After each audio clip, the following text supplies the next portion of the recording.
हरे भरे जंगल में एक दिन अचानक ये घोषणा हुई कि आज एक नई चुनौती रखी जाएगी। डर की सुरंग पार करनी होगी। इस चुनौती में दो दोस्त आगे आए। गोलू हाथी, बड़ा मजबूत लेकिन थोड़ा सा डरपोक। टॉमी कुत्ता, छोटा बहादुर और हमेशा उत्साहित। सुरंग बहुत लंबी थी, अंधेरा, अजीब आवाजें और बीच बीच में चमकती रोशनी, सबको डर लग रहा था। टॉमी, मुझे अंदर जाने से डर लग रहा है। गोलू, हिम्मत डर को हराती है, मैं हूं ना साथ। थोड़ा आगे गए तो गोलू का पैर किसी रस्सी जैसी चीज में फंस गया। वो चिल्लाया, बचाओ।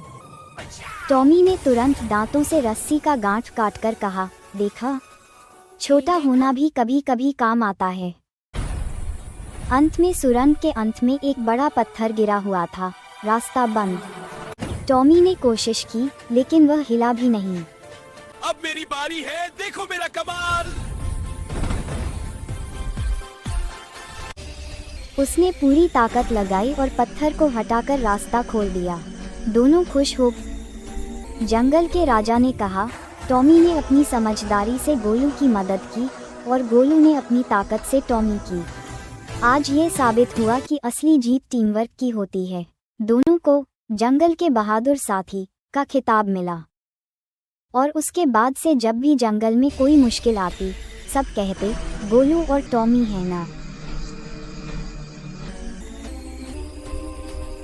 घने हरे जंगल गुलबगिया में रहता था टिंगू, एक नटखट छोटा बंदर जिसे हमेशा कुछ नई शरारतें सूझती रहती थीं। एक दिन उसे कचरे के ढेर के पास एक अजीब सी साइकिल मिली। उसके ऊपर लिखा था, सावधान, ये साइकिल उल्टी चलती है। टिंगू हंस पड़ा, अरे, साइकिल भी कभी उल्टी चलती है क्या? और वह तुरंत उस पर चढ़ गया। जैसे ही उसने पैडल मारा, साइकिल आगे नहीं बल्कि पीछे चल पड़ी। अरे ये क्या हो रहा है? टिंगू उल्टा मुंह करके पीछे जा रहा था। पेड़ पीछे भागते हुए लग रहे थे। तोतों को समझ ही नहीं आया। आखिरकार साइकिल एक बड़े केले के पेड़ से टकराए। धप! टिंगू नीचे गिरा और उसके सिर पर केले की पूरी गड्डी धड़ाम से गिर गई। अरे वाह, फ्री में केले मिल गए। इसी बीच साइकिल अचानक खुद बोल उठी, मैं उल्टी इसलिए चलती हूँ ताकि कोई मुझे कचरे में ना फेंके। मैं अनोखी। तुम बोल भी सकती हो?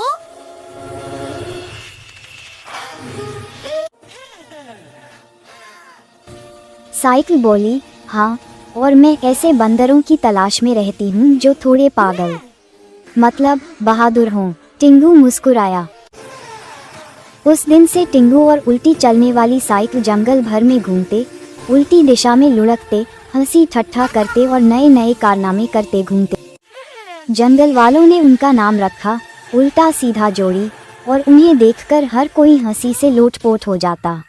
हरी भरी खेतों और मिट्टी की खुशबू से भरे एक छोटे से गांव का नाम था रामपुर। वहीं रहता था सोनू, 8 साल का एक प्यारा चंचल लड़का। सोनू का एक ही सपना था, मैं बड़ा होकर अपने पापा की तरह किसान बनूंगा।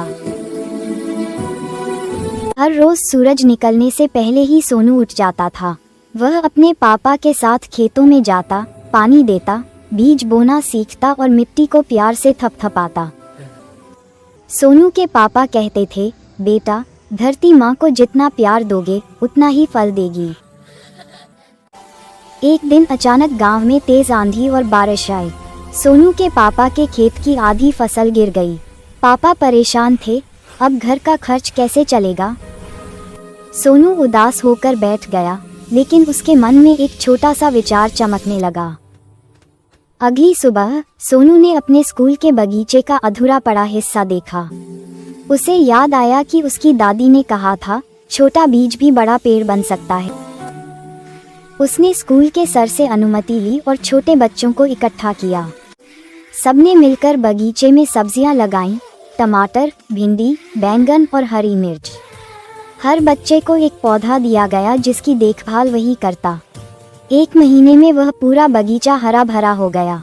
स्कूल ने सब्जियां बेचकर जो पैसा कमाया उससे सोनू के पापा की फसल का नुकसान पूरा हो गया। सोनू के पापा ने उसे गले लगाते हुए कहा, तूने साबित कर दिया कि किसान बनने के लिए उम्र नहीं, दिल चाहिए। गांव वालों ने भी प्रेरणा लेकर छोटे छोटे बगीचे बनाने शुरू कर दिए। रामपुर फिर से खुशियों से भर गया और सोनू, वह गर्व से कहता था, मैं गांव का नन्हा किसान हूँ। रंगीपुर नाम के रंग बिरंगे शहर में एक नटखट लेकिन दिल का सच्चा लड़का रहता था, किशन। उसकी आंखों में हमेशा शरारत चमकती रहती थी और उसका बस एक ही मिशन था, सबको हंसाना।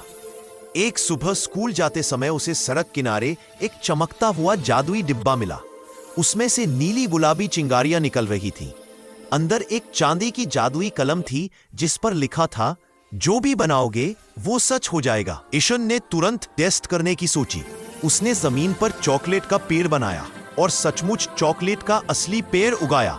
लोग खुश, बच्चे खुश और किशन सबसे ज्यादा खुश।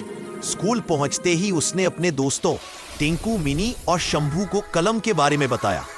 उन्होंने विश्वास नहीं किया तो किशन ने बोर्ड पर उड़ने वाली साइकिल बना दी और चुटकी में असली पंखों वाली साइकिल कक्षा में उड़ने लगी।